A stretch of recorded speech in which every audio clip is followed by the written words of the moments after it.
بعد 23 سنة الأهلي بيروح الكونفدرالية. من 2003 الأهلي ما راحش الكونفدرالية يا جماعة بسبب فوز الزمالك ببطولة الدوري وصعوده ووصوله أبطال أفريقيا. منذ 4 سنوات ما راحش أبطال أفريقيا الزمالك. مبروك نادي الزمالك وفوزوا على سيراميكا كليوباترا، وهارد لك للنادي الأهلي اللي زعلنا جدا جدا وراح الكونفدرالية. هنتكلم عن بعض الشبه والحاجات التحكيمية في الماتشين هنقول لكم عليها، محدش خد باله منها قوي. اخوكم هيثم كروي السينمائي. صلوا على النبي محمد صلى الله عليه وسلم. لو عجبك الفيديو دوس لايك واشتركوا معانا في قناة اليوتيوب. طبعا نادي الزمالك يعني غلب سيراميكا كليوباترا بهدف عدي الدباغ في اول 4 5 دقايق بسبب الاستاذ سعد سمير. غلطه غريبه وخيابه من سعد سمير اللي كان اكسايتد او متحمس في ماتش الاهلي وسيراميكا كليوباترا، اللي طبعا الحكم اسمه محمود وفا ضيع ضربه جزاء على الاهلي وخسرنا 3 بونت بسبب ذلك الحكم.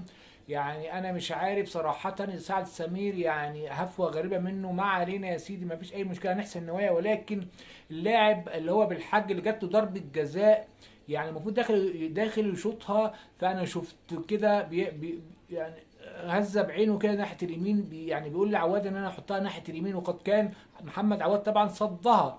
فده طبعا اعتقد ان هو يعني تواطؤ غريب جدا من بالحج اللي هو المحترف المغربي اللي بيلعب في صفوف سيراميكا كليوباترا، عشان هو كان بيلعب في نادي الزمالك ومشي منه مشوه. فانا مش عارف بصراحه يعني ايه الموقف الغريب ده. شوفوا يا جماعه، يمكن انا بدعي، يمكن انا بكذب.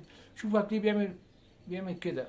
فيعني ناحيه اليمين بغمزه ناحيه اليمين.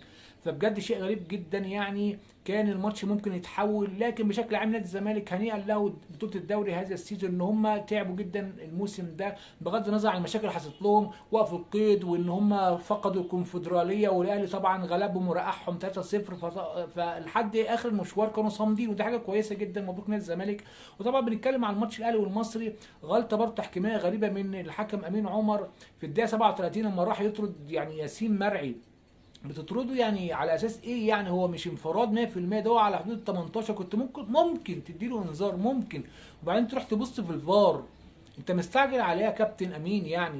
يعني مستعجل عليه. روح بص في الفار. لعيبه الاهلي حتى مش يا كابتن روح بص عليه في الفار وبتاع. لا، لعيبه الاهلي برضو نايمين خالص، هادين خالص. اي نعم الاهلي غلب وكل حاجه 2-0، بس برضو يعني احنا بنتكلم في مواضيع التحكيم يا جماعه لاخر الجوله، لاخر جولات الدوري. وفي برضو عوار تحكيمي وشبه تحكيميه حتى يعني ضد الاهلي فقد 3 بونت في ماتش سيراميكا كليوباترا بسبب محمود وفا وضربة جزاء. كل الناس عارفه ضربة جزاء. كان زمان الاهلي دلوقتي ممكن يكون في مركز تاني بينافس وفي دوري ابطال افريقيا.